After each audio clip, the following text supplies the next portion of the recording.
At Celeste, we're going to have a little chat with our friend Ashley Levine here of Thin.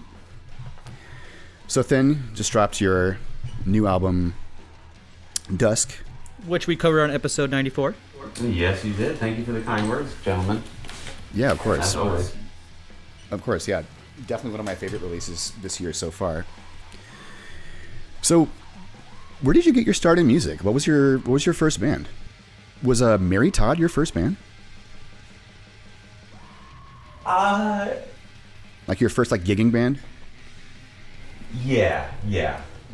I would say so. That was that started just me and a bass player and the laptop in about 2010, and we would just do things here and there, and it was a learning process. It started out super rough. For sure.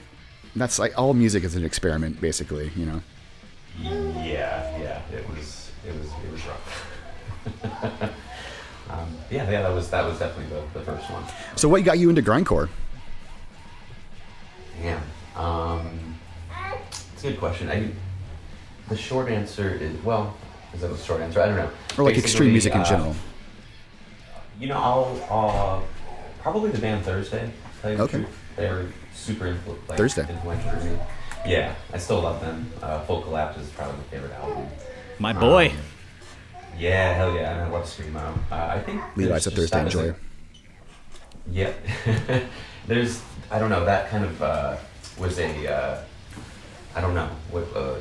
gateway or whatever to heavy, because it was heavy in a sense, and there was some screaming and whatever, but it was very accessible, because of the melodies. But I think from there I kind of, and then I saw Hellfest DVD, Hellfest 2003, and that was basically what sealed the deal. What a watershed moment for so many people. I think Hellfest really did themselves a dishonor for not doing that every fucking year, because that 2003 DVD I myself lent out to numerous friends, and they will say to this day that what got them into certain bands and stuff, just having that option. It's such a pivotal release.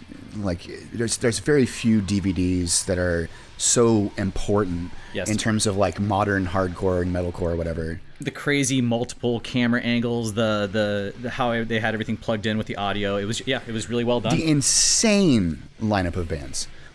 All those bands are some of my favorite bands to this day. Ed Gain. Well, that's the Every thing. Time I Die. The second DVD. The first DVD had the headliners, but that second one where they had Found Dead Hanging, Ed Gein, and everything like all that. The Syracuse scene. Yeah, it was a lot of black market activity shit going on that one. Yes. The second DVD was really good on that. So. Yeah, and so seeing bands like the Dillinger Escape Plan for the first time live is just what the fuck am I seeing? So what was the first band you saw live then, in that realm? It was I remember I was a sophomore in high school, and it was Every Time I Die was touring on Hot Damn, and so it was. And oh man, to think of it, so Scarlet opened. Yeah. It was Scarlet, the Black Dahlia Murder, as 2003, the Nicem. 2000 early 2004, I think, or late 03, something like that. I saw that same tour. Ridiculous, and at that point, because it was I was really not digging Scarlet or Black Dahlia Murder. They were too kind of gnarly for me, and I was oh, As I Lay Dying, this is sick. And then Every Time I Die, I was oh, hell yeah. But then and now in retrospect I was oh, Scarlet is amazing. And I was gonna say Scarlet, that's a Ferret band. I fucking remember Scarlet. That was a good reminder right there. Thank you. Love them. So yeah, that was another big moment. It was at the State Theater in St. Petersburg, Florida, and it was just wow. So many good shows happen in St. Petersburg, I want to say, or just in South Florida. Such a good death metal scene out there, obviously, too. So definitely a lot of heavy music out there, and that's another thing. Just growing up in Florida, there's a scene for it, and so yeah. So what was your your gateway to grindcore then specifically? Specifically to grindcore. Damn. I think for most people, it's probably Pig Destroyer. I'm gonna say probably Pig Destroyer. I did not listen to the, Prowler and Terrifier, etc. when they came out. I'm trying to remember. I want to say I threw on Terrifier, like, I don't know why. I'm trying, was Spotify even around then? I feel like I was listening to one of these, like, algorithmic, like, streaming things. Maybe it was early Spotify, I don't know. And I was just like, oh yeah, Figure Story, of course I know them, but like I don't really know them, and it just kind of clicked one day. It was probably 2009, 8 or 9. Probably Pandora or something like that was offering you that. I say Pandora. Yeah. Maybe, yeah, and like that's when it very much shifted from like screamo metalcore to like grindcore, and then just like unpacking what that meant, and like I don't know, and kind of but Picture Story, they're just like one of the like for me the end all be all of that particular genre. I gotta say, just on that on grindcore and everything, on the new Thin record, I really love the uber lows that you have going on the there. Cookie Monster girls. The cookie guttural kind of thing. And you use it quite a bit. Are you doing the gutturals there as well? Yeah. Amazing, man. Thank you. It's something I didn't really expect it. I just kind of I tried it and it worked. I've been at first. So the story of that is based. I played a show. I went to a show. I saw this band Afterbirth play. Oh my god, dude! I have everything from Afterbirth. I love that fucking band so much more than who's the band that Artificial Brain. I'm more on the Afterbirth side, So perfect. So the singer of Artificial Brain is now the singer of Afterbirth. Now he's no longer Artificial Brain. Whatever. So homie Will, Will. He's Will Smith. He's awesome. And so after the Afterbirth show, but during or whatever, I was like, I was punishing him outside. I was like, dude, how do you do those vocals? And he was like, basically he said, it's like trying to burp. And I was like, and at first I'm like, is he just like, just saying that to like get me to go away or whatever? But I'm like, whatever. And honestly, that's kind of the basic approach that I started using. And I would just kind of use it at practice and just throw it here and there. And then just it kind of like, I didn't expect it to actually work. And so, I was kind of stoked that it did. Why it works? Well, first of all, it's just really good lows, but I love it because it's such a polarizing side from your frantic, shrieking, screamo type vocals that you have. It's a good counterweight. And honestly, actually, like kudos, because I did not know that was you doing both. That's amazing, man.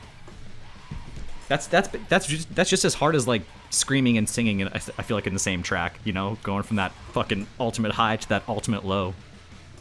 It's funny. So the highs are at least in decibels are super loud, and the lows I cannot get them as loud, like in the studio or whatever. And so we recorded this album with Colin Marston, and at Menegroth, 1,000 Caves in Queens, New York. Just legendary stuff. Yeah. Colin is shout out Colin. Fucking OG. But and so because I didn't, he didn't exactly know what the vocal stylings were going into it, and so he kind of, after I did a song or two, he set up one mic for the highs and then one for the lows, because the highs were so loud and then the lows were, so he had to kind of like and get those two different. So awesome. So like I would be during once. Actually, no, I think I did takes that were just highs and lows, but I had like kind of two mics going on. That's fucking rad. Interesting. So, what prompted the moniker change from Mary Todd to Thin? And this is like a kind of a two-part question. And would you can also consider it to be like a spiritual successor, like a continuation, or? So, Mary Todd just kind of it was. I think that kind of end was a slow kind of fizzle. It was a project that I think I learned a lot. It was like learning how to just be in a band and do stuff the wrong way and then the right way, and a lot of just figuring stuff out. And so I don't know, there came a point where it just there was not, we just weren't productive really. And then the bass player and me and the drummer, we just kind of didn't, it kind of just didn't work. And so rather than keep it together, we kind of dissolved it. And then I don't want to say it's, I mean, maybe it's spiritual successor, but I consider them very different things. Very separate. Okay. Yeah. And I think, you know, as far as like the way I approach it, like you know, I'm not trying to be overly serious, but it is a more serious thing. It's not as like maybe zany or whatever. And I definitely detected that. Like, there's a way more adult themes, less like weed smoking, you know, I'm gonna say nonsense. Mary Todd, like, you guys just had like weed leaf in logos and that kind of shit, you know. So it's like these guys are taking bong loads and there's no serious lyrical subject. The weed leaf said Mary Todd, actually. It was like Mary Todd and the weed. Yeah, but yeah, I don't know. It was just, I think it was just at a point, and also just like personally, the relationship with you know, the three of us just wasn't. It just, you know, it was a time to move on. Definitely. So the name, the name Thin. Where did that come from then?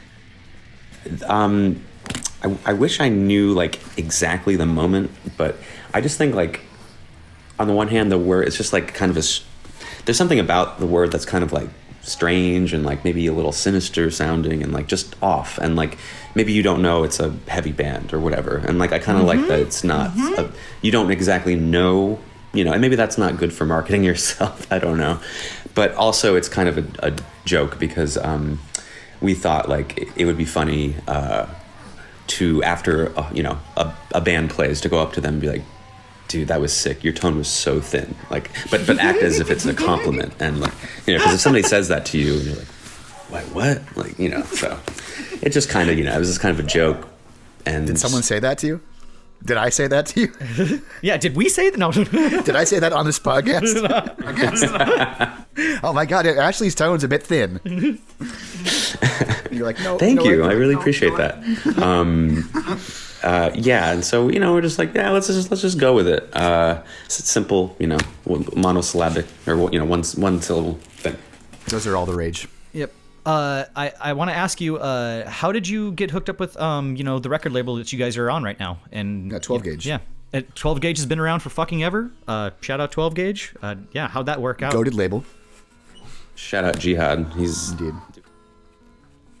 He's doing the work. So, you know, we put out Dawn. We self-released it on 4/20, 2020, yo. And, you know, I was pleasantly surprised. You know, playing music up until very recently, it felt like a very almost solitary thing. I don't know. I just felt like for my, you know, self more. Like I didn't expect people to like it, basically. And dude, so it hit Dawn, hard. We loved it. Dawn was, and Dawn, even the album artwork, everything's amazing of Dawn. Thank you. So yeah, people were liking it, and then after hearing what you all had to say about it, I'm like, it gave me some confidence. So thank you. And I'm just like, you know what? I'm just gonna send this to some labels. Why not? Whatever. And 12 Gauge is one of them, and that was like pretty much the one that I was like stoked on, like the one I thought was the most like realistic, and you know, and I was stoked on. It wasn't just like, oh, I'm sending this to Relapse Records or whatever, which I did not. And yeah, and also I remembered Robbie from Heavy Heavy Lolo bought a tape. He had kind of been supporting us. He you know, he pays attention to, like, you fucking know, music. He does. And so he, like, I noticed, like, oh wait, somebody in California, like Robbie Smith wants. I'm like, whoa, this is the guy from Heavy Low. This is crazy. And amazing. So yeah, and then 12 Gauge. I'm like, oh yeah, that's right. They put out Courtside and Hospital Bomber, and so I just kind of like, I used that also as kind of like an in, and I just was like, hey, here's Don, you know, love the label. Great. I think we would be a good fit, and Jihad's like, yo, let's do it. And I owe a lot to y'all too for, you know, for helping me, you know, think about it not so like introspectively, I guess. Man, our pleasure. Yeah, I'm so glad to hear this project continue, because I'm loving the progression from from the earlier stuff. It's really, we're getting more experimental, which is what you want to see out of a project. Ultimately, I think, like intellectually anyway, I think there's like the consumer part of you just wants the band to release, or just it's easier for you to hear them release the same album over and over again. But I think it's more challenging intellectually to have a band actually make a progression and sort of make an attempt to sort of make some stylistic improvements over time. I mean, I enjoy my Black Dahlia Murder albums, and I know exactly what I'm going to get every fucking time. Of a band just staying to one thing and being good. Every time I get Nocturnal, I know what it's going to be. It's going to be a Black Dahlia Murder album, So they're a hamburger. Yeah. Black Dahlia is a hamburger. Yeah. But I can't. I don't know what is analogous. I don't know what's analogous to thin sushi. Yeah. It's like a taco with a lot of various. Yeah. You guys are your onions and cilantro. It's complex. Like since they're like three pieces, just go masubi, like a little like simpler, something like that. Masubi. Yeah. But anyways, so we're really reaching here. So with you are also label mates with The Wind in the Trees. And you just toured with them. Yeah. Can I ask how that kind of came to be? How awful is David? Well, you guys, because you guys fuck with them a lot, and you continue to fuck with them, So, how'd you guys kind of like link up exactly? Yeah. I love the Heads or Zeros, and fucking A, man. David, everything he does, in all seriousness, is amazing. He's a wizard, man. He's fuck yeah. It's just insane the stuff he writes and just his pedal board and like how I'm a kind of a Luddite, and so I'm afraid of like technical difficulties and shit. Just is always like oh god, but he's amazing. Basically, yeah, I love the Heads, and then we played a show with Under the Pier and The Wind in the Trees in Brooklyn in January 2020.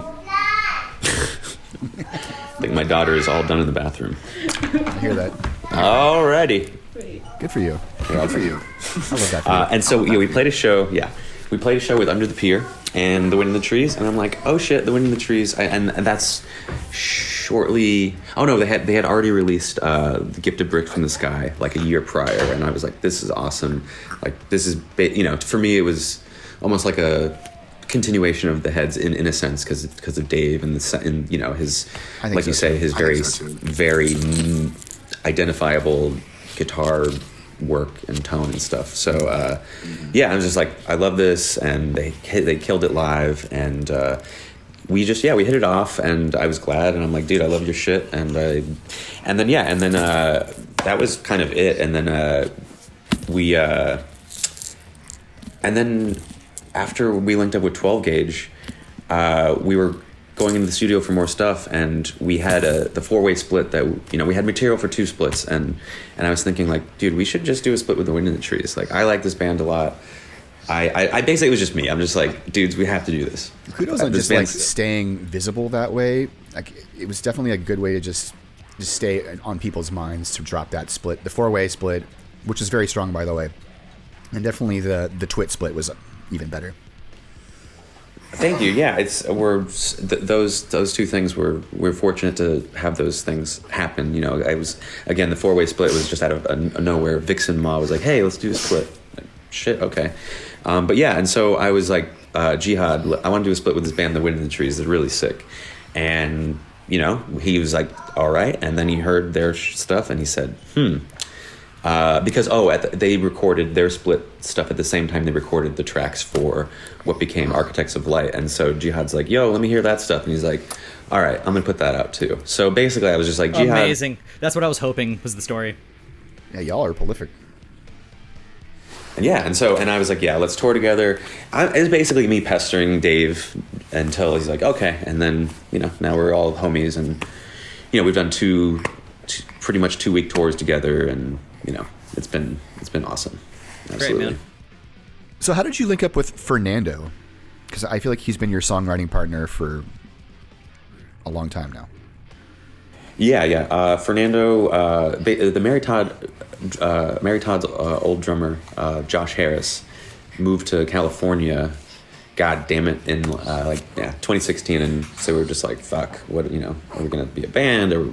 And Fernando had played in the scene in a band called Dwayne Barry. I'm familiar with the name. Yeah, They're still around, aren't they? They're kind of metalcore, very Every Time I Die worship kind of stuff. That's the one. Yeah. Unapologetically, they're the guitar player, who is now the bass player in Thin, has like a Every Time I Die tattoo. Basically, Fernando is in that band, and we had Mary Todd had play some gigs with them, and I'm like, oh, they're pretty sick. The drummer's sick.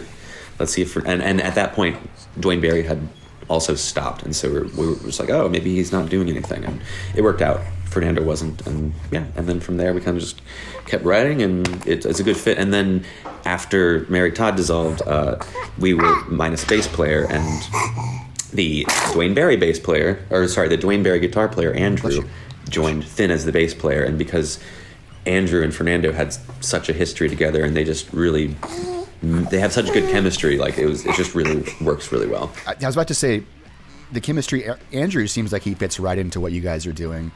Like, and I'm really loving how he's playing a way more prominent part on this new album. Yeah. I love the bass heavy stuff. I really love stuff that's mixed with, like, I don't know, I like the bass forward, like, sound. I feel like it always... a music like this, when you have the bass turned up more, I feel like there's always just like a little bit of an added groove just having that bass heavier, I really do it. I love it didn't even really occur to me until recently, but like the Senza album, even A Wormhole Turn or whatever, man, that bass is just right there. It's just like and it's I don't know, and again, Colin Marson is just incredible, and so what a choice for you. How did you link up with Colin? We were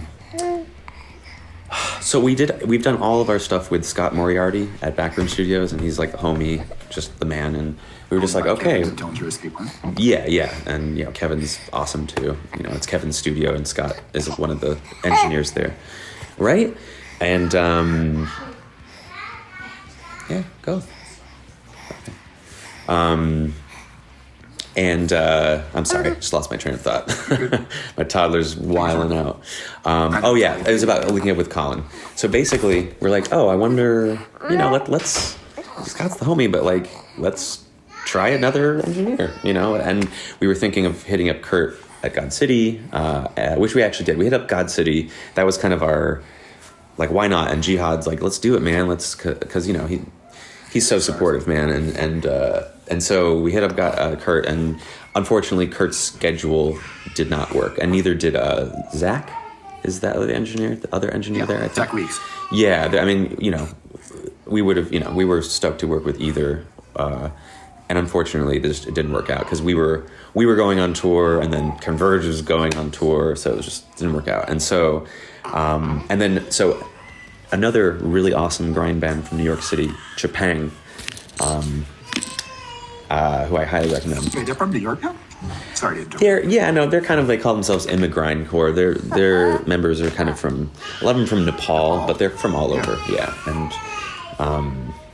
anyway, so they did a lot of stuff with Colin, and Shatiz, the guitar player, was like, dude, just, do it. And I'm sure Shatiz also talked to Colin too a little bit, but and I was like, of course, like Colin and Kurt Ballou, like, in my eyes are, it's equal as far as like just how awesome like their work is, and like how notable and all that stuff, and I really love how it came out, because Colin's approach is a lot more kind of organic and roomy, and just, I don't know, it was a nice contrast from like the more, I think, polished stuff that we've done at Backroom Studios. 100%.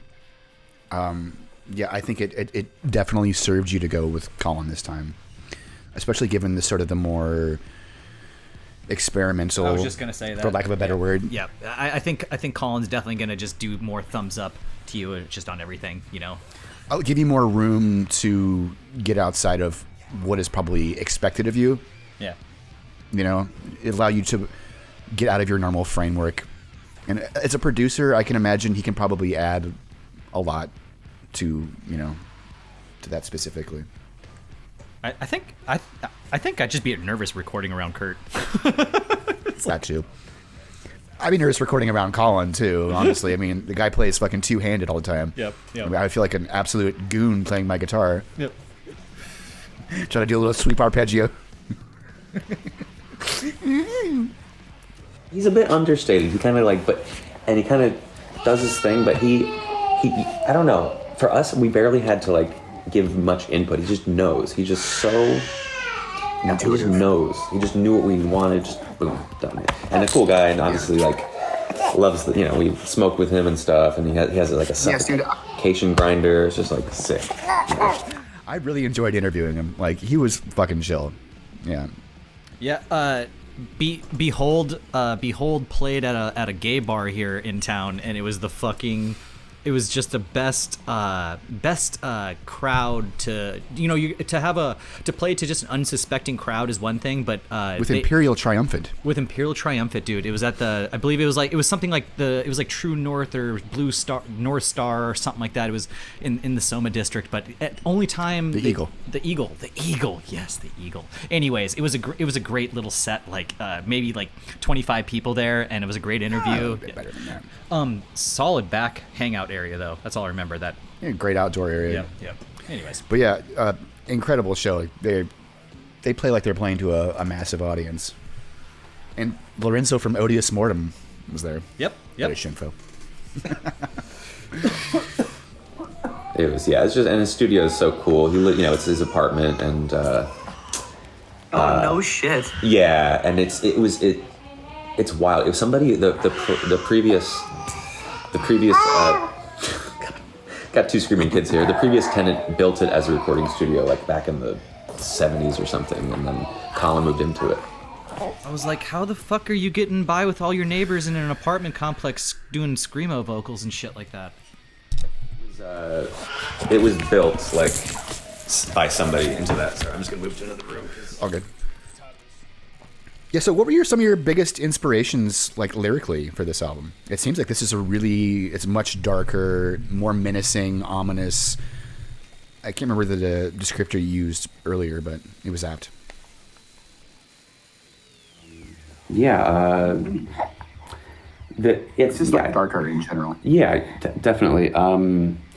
For both albums, I'm just kind of being super personal because I can tell. I don't know what else to. Especially for heavy music, lyrics can be very throwaway, and I don't know. I don't love that. I like when bands also have good, even if I can't always understand it. No, but I like because it just makes me believe like almost the suspension of belief or whatever. There's something about that. It's almost like when I'm watching wrestling or something, like old wrestling. No, I don't know. There's just like, I believe it.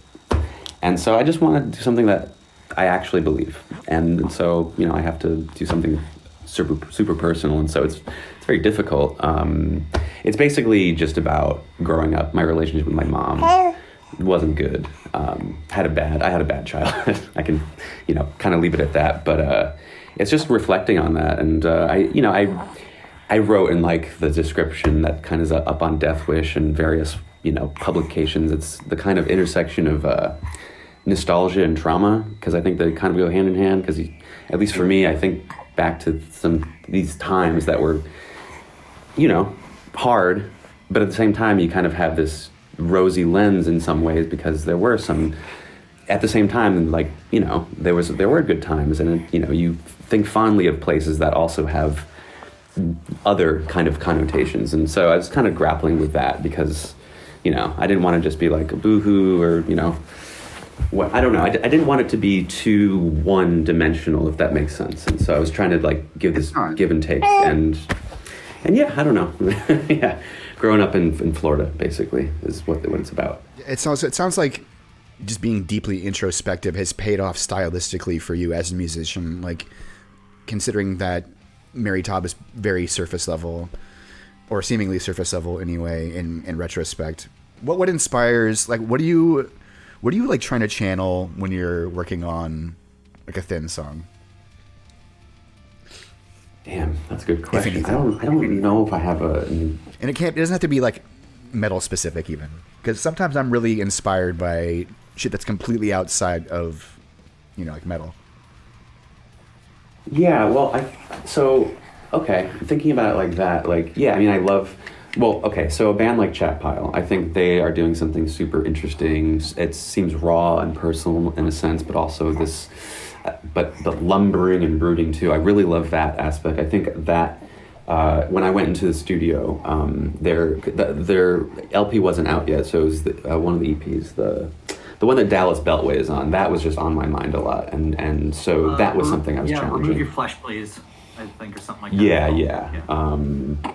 You know, that was something on my mind a lot. But also but thinking about like the kind of lyrics and a little bit of storytelling. I love roots and music, and it seems like there's a bit of a cinematic quality.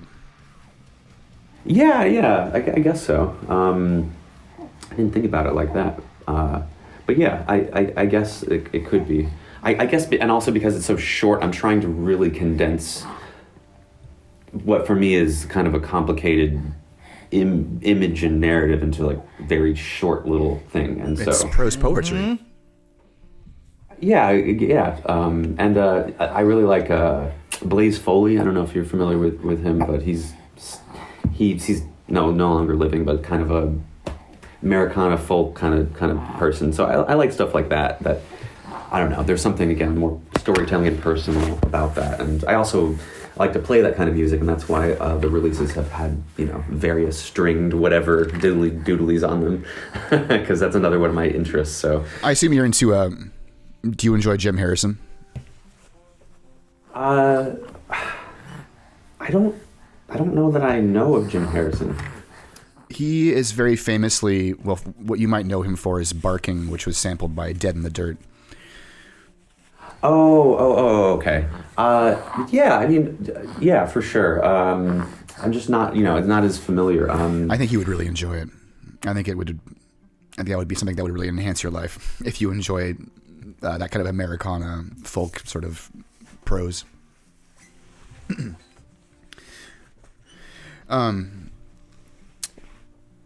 So yeah, Levi, you got anything you want to? No. So what's next for Thin? Oh God, dude, let's go to Japan. Let's go to wherever. I think you would do well.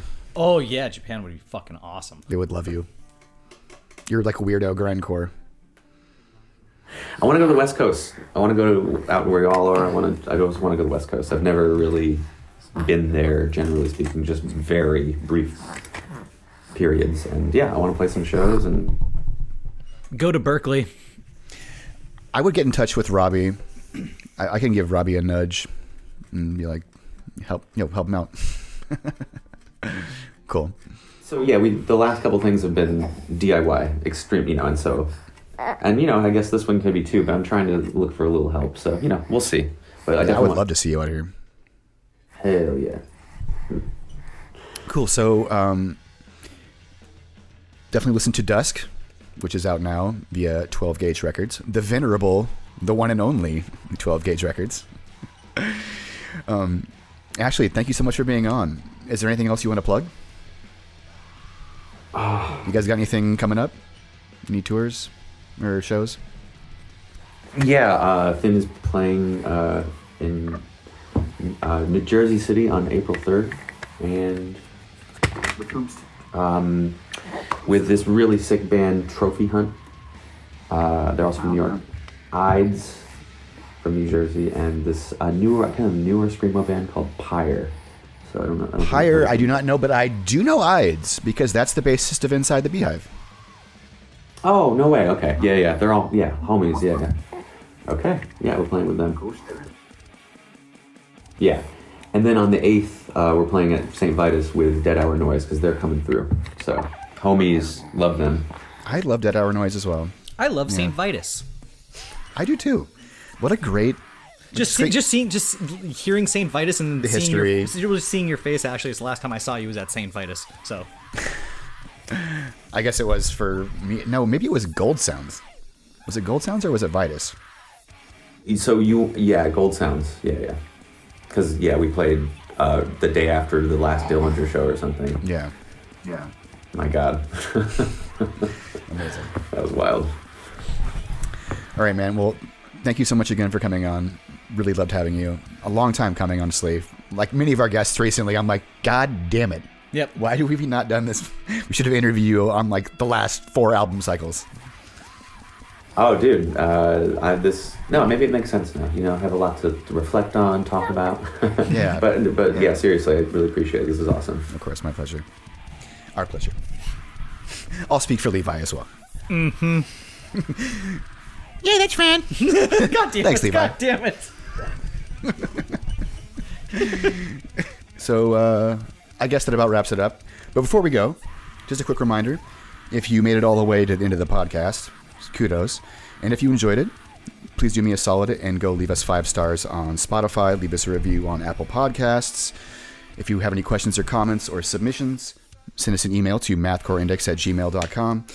And please check out our Patreon if you want to get some cool benefits. Get on our Discord and join on the live cast and sort of contribute live in the comments, which we love. We love reading them. So I guess that about wraps it up for the 95th episode of Mathcast. I'm your host, Christian. And I'm your co-host, Levi. And we'll be back in a couple weeks with some more sick underground bands. Good night and stay beautiful.